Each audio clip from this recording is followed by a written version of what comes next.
Leonardo and the Flying Boy. There were no spaceships or airplanes when Zorro was a boy. The sky belonged to the birds.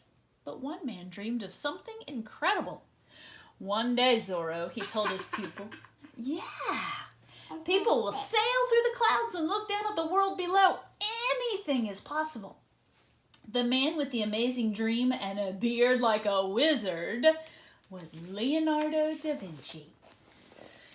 Anything seemed possible in Leonardo's busy studio. He was a painter, a sculptor, a musician, and a scientist. Sometimes he showed Zorro his beautiful notebooks where 1,000 ideas spilled from every page. We must try to understand everything, said the great genius. How does life begin? How does a plant grow? How do the planets move? And how could a person fly like a bird? But when Zorro tried to read the books, he found them written back to front. The letters are backwards, so the secret words could only be read in a mirror. There was one place where Zorro could never go. One mysterious workshop where the door was always locked and no one was allowed in there except Leonardo himself. Zorro longed to know what was inside. Maybe it's a fantastic sculpture, he thought, or a huge war machine. In the studio, everyone had to work hard. Zorro mixed colors, cleaned brushes, and practiced his drawing. When I grow up, I will have my own studio, he said, and a secret workshop, too.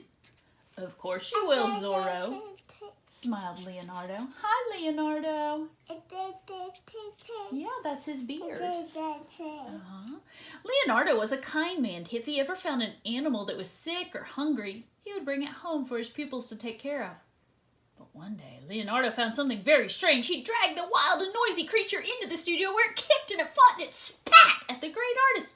What is it? Asked Zorro. It's a boy, laughed Leonardo, a very wild boy. He's never been to school and his mother is too poor to take care of him. She begged me to give him some work before he ends up in prison. The wild boy grabbed Leonardo's hand and bit very hard. Leonardo pretended to be angry. I know that boy. He's wild. That's what it says. But Zorro could see that he was laughing. I'll call you Sully, said Leonardo. It means little devil. And that's exactly what you are. So Sully came to stay in the studio, and although he was a very bad boy, everyone grew to like him. But you can't wear those rags, said Leonardo. I'm going to buy you a red velvet suit and some shoes. Now, where did I leave my money? They searched high and low until at last Zorro found the money hidden in Sully's filthy coat. Zorro couldn't believe it. Who would dare steal from Leonardo da Vinci? Day after day, Leonardo dreamed up inventions of every kind. Zorro was amazed to see a parachute, the very first bicycle, a deadly war machine, a gadget for walking on water, a life preserver, a diving suit. Once he built a machine for cutting and polishing glass, and he made himself a pair of spectacles. Now I can keep an eye on Sully, he said, winking at Zorro. Early one morning, Leonardo took Zorro into town to look for interesting faces to draw. When he noticed someone especially beautiful or unusually ugly, Leonardo would follow them, making dozens of sketches. They came to the market where a lady was selling birds in tiny cages. Leonardo looked at the birds, and then to Zorro's surprise, he bought them all. But instead of taking the birds home as pets, Leonardo told Zorro to open the cages. Everyone stared. No one could understand. A bird should be free, said Leonardo. Look, Zorro, can you see how their wings push against the air? It gives me an idea. And Leonardo began to run. As soon as he got home, he locked himself in the secret workshop.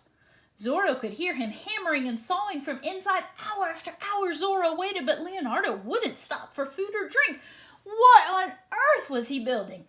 It must be something incredible, Zorro thought. Something no one has ever dreamed of. At last, he fell asleep on the steps outside. Leonardo began a wonderful painting of a woman called Mona Lisa. She had to sit for weeks without moving, so Leonardo paid acrobats and musicians to keep her from getting bored. Zorro stared at the dreamy mountains and the twisting rivers. I did that. You did that? No, Leonardo da Vinci did that. Surely no one has painted anything so perfect. That's his painting. You take that paint? Yes, that's the artist. That's his brush. The face in the painting was smiling, a mysterious, gentle smile. It's as if she knows a secret, as if she's seen inside that locked room.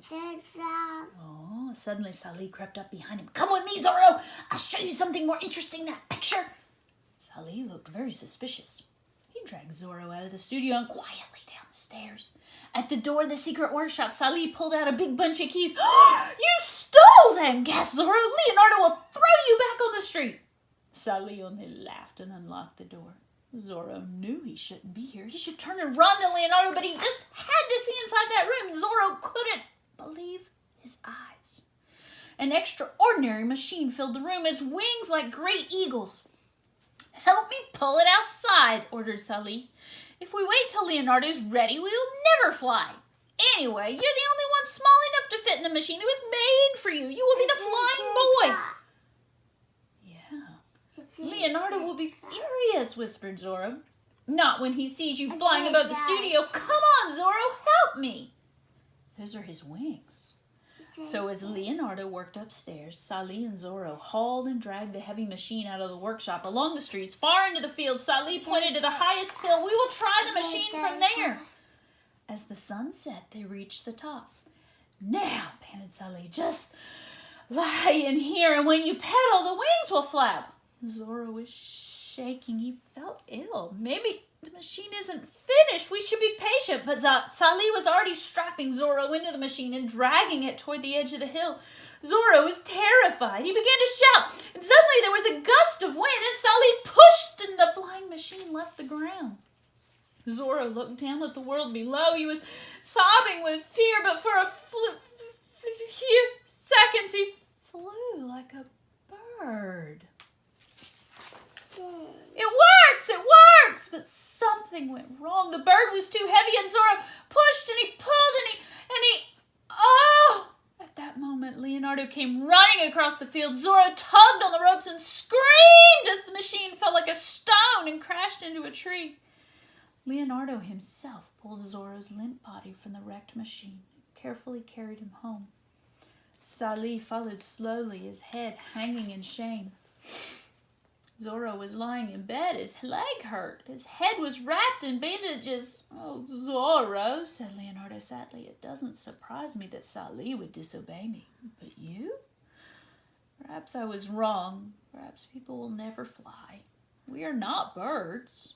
From now on, I will stick to painting. No, said Zorro quietly.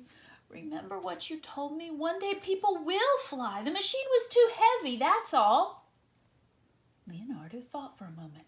And then he jumped up. Yes, he shouted, and the wings should be longer like this. And he threw open his notebook and he began to work slowly and patiently until a beautiful drawing appeared. A new flying machine, more amazing than ever. And while he worked, Leonardo began to smile, a mysterious, gentle smile, as if he could see far into the future where boys and girls just like Zorro would sail through the clouds. And anything is possible. The